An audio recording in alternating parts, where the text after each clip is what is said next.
So Stephanie Marie Crumpton is my name. I identify as a Black woman, African American, clergy woman, scholar, womanist, heterosexual, Midwest born. Spent significant time in the Southeast in Atlanta. Did a little stint in the country of North Carolina country, and also rural Pennsylvania. I'm returning to Chicago after 15 years of being away. I'm originally from here. I left to attend seminary, and God saw fit to bring me back home to teach in seminary here at McCormick. Interestingly enough, I've learned to become clearer and stand more sure-footed in identifying that my ministry is in teaching.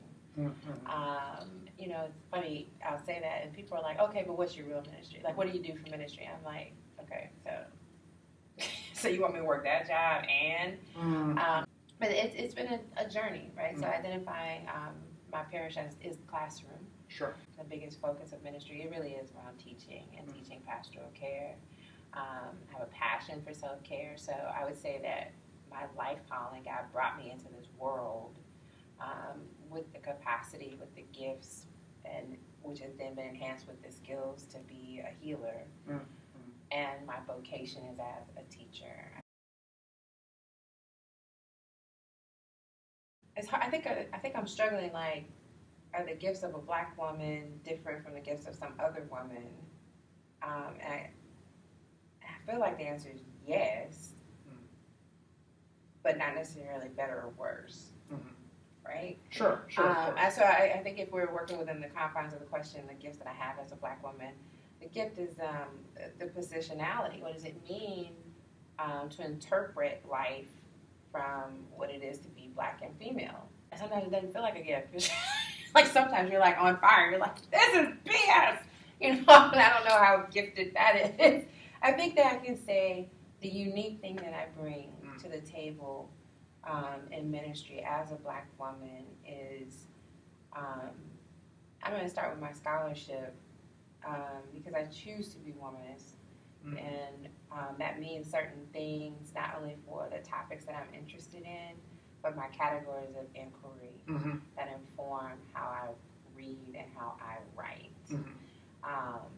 And so for me as a womanist, it means a commitment to starting, I can address a global issue first beginning with my experience or the Black community's experience of that global experience in their reality, in our reality.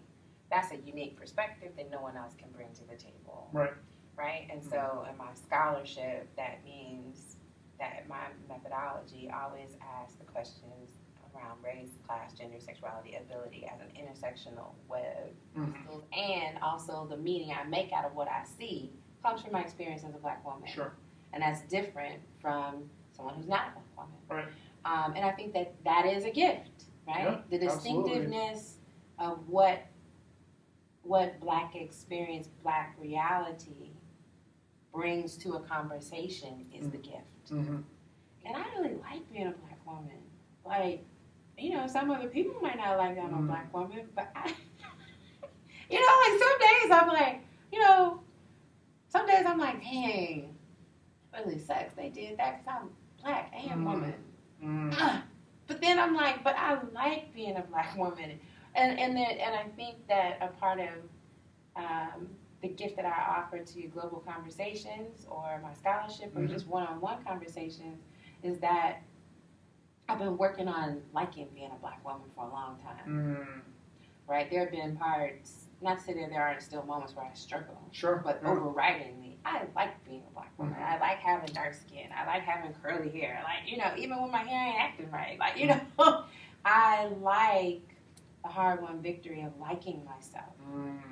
And when you can bring an appreciation for yourself to your work, that is a gift. Because people are not only getting your concerns and your critiques, they're also getting your appreciations, right? And to have done the work to like who I am as Stephanie Marie Crumpton, Black woman, I'm writing from a space that is not always able to be positive and affirming, but whose definite commitment is around positive affirmation of Black femaleness. The gift is that I love us enough, even when I don't like everything that we do, and I may not like any individual people, I may disagree. I love Black people enough to have enough footing to push against what would delete us from the narratives, what politically and economically and policy-wise deletes us from life. Right. And I think that that is a gift. I was working at a job. I was new to the space, and there was a white male who saw me, who worked at that place at that time, and he saw me in the parking lot, and I was getting out of my car, and I get out my car, and he says to me, "Oh, that is not at all the car I expected you to be driving. You're so jazzy," right? And I was like, first of all, why are you opening your mouth about that? Right. It's bad enough you may have thought that. But second of all, what about me says that I should be in a certain... like at that point, I couldn't figure out what stereotype he was trying to put me in. Right. I couldn't figure out if he thought I was supposed to be driving a Mercedes because of the stereotype around Black ministers. I couldn't figure out if he thought I should be in something like sporty and sexy because, his way of trying to sexualize me. I just didn't know what he was doing that was obviously a stereotype, but did not land on Stephanie Marie Crumpton. Right. And I spent a year visiting either yoga studios that were owned by Black women or where Black women taught. So I was doing a lot of traveling. And because I'm going to go see a yoga studio, I'm traveling with my yoga mat. Right.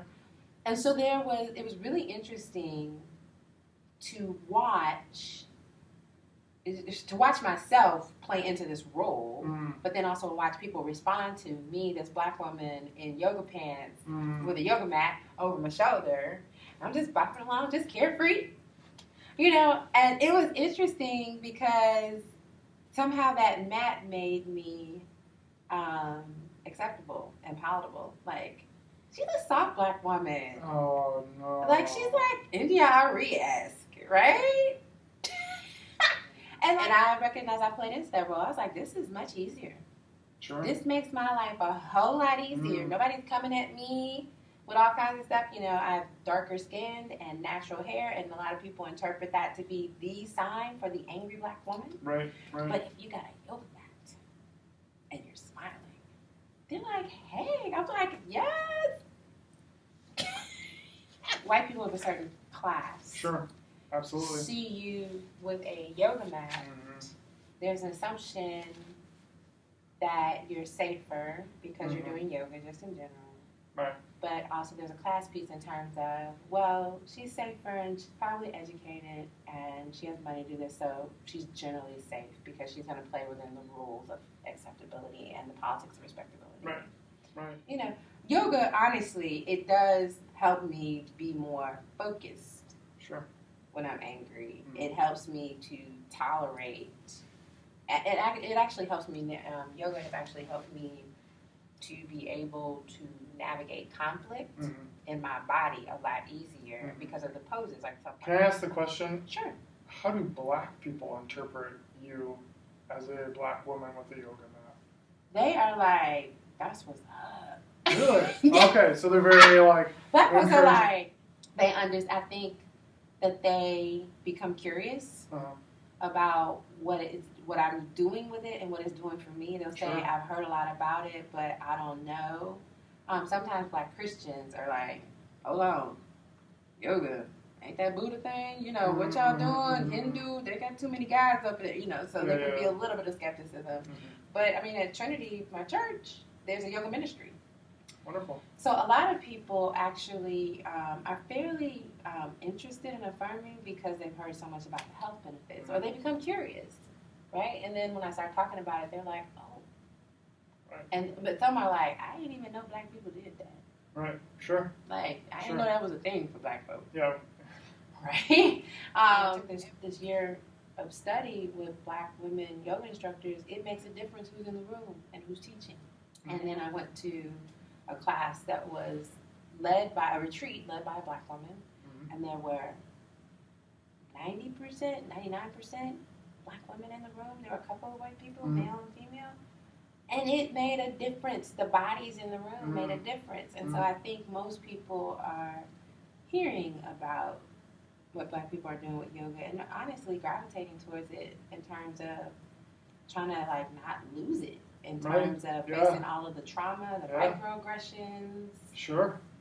You know. So that's all that having been said, is it actually has been helpful. I think more so than I had perhaps recognized before I had the opportunity to talk about how I navigate stereotypes, and sometimes I don't even recognize that that's what it is, because I'm so into like not losing my mind and not stepping outside of myself and not playing into defending who you're trying to tell me I should be by this stereotype. Sure.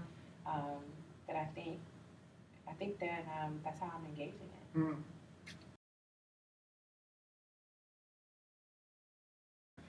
So lately I've been on this kick around health and wellness, and again related to the yoga.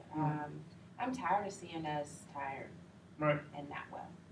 I'm really interested in helping women align their hope, will, and action to be whole. And that's important to me, right? And so I'm kind of working on a series of workshops around living in alignment for the long haul. What does it mean to know God and to try to express that for the long haul? Because a lot of times we don't have enough time and space to slow down and figure out what we should be doing and what we need to be able to do that for the long haul. And we're making decisions that are based on other people's needs. And a lot of times people think, especially women, are told that to make decisions based on your own needs are selfish and you won't be helping anybody else but yourself. But the reality is, when a woman is well, her entire environment is well. Yeah. Helped shape my call to ministry. I guess when I think of that first, I think about Renita Weems. She preached a sermon at Trinity United Church of Christ Women's Conference. She based it on this, not even probably 2 or 3 verses, where it says that the Queen of Sheba came with a retinue to visit Solomon, and she gave gifts, and she asked questions, and then she went back home. And so she talked about the importance of women having a retinue. Like a retinue is a military term. It means you got people who are there for the offense and the defense. She came with good gifts. That means she had enough of her stuff together to go visit somebody and leave gifts and still had something to come back home to. Sure. And so for me, that was so powerful around a biblical notion of a woman who has stuff, which is some of it is material, but who has a right to her own self, right? And she did it by reading the Bible, right? She didn't make it up out of her head. She had used her education as an Old Testament scholar to be able to uncover this woman's story. Right. And I thought, oh my God, you can read the Bible like that? That was huge. I was like, I'm going to seminary. I'm not going to learn how to do that. Sure. Phyllis Shepherd is actually going to be here this week. Her book, Self-Culture and Others, A Woman's Practical Theology. So if you're interested in psychology and spirituality, right? So because she's a psychoanalyst, practical theologian. So she's doing psychological. She's using self-psychology in conversation with theology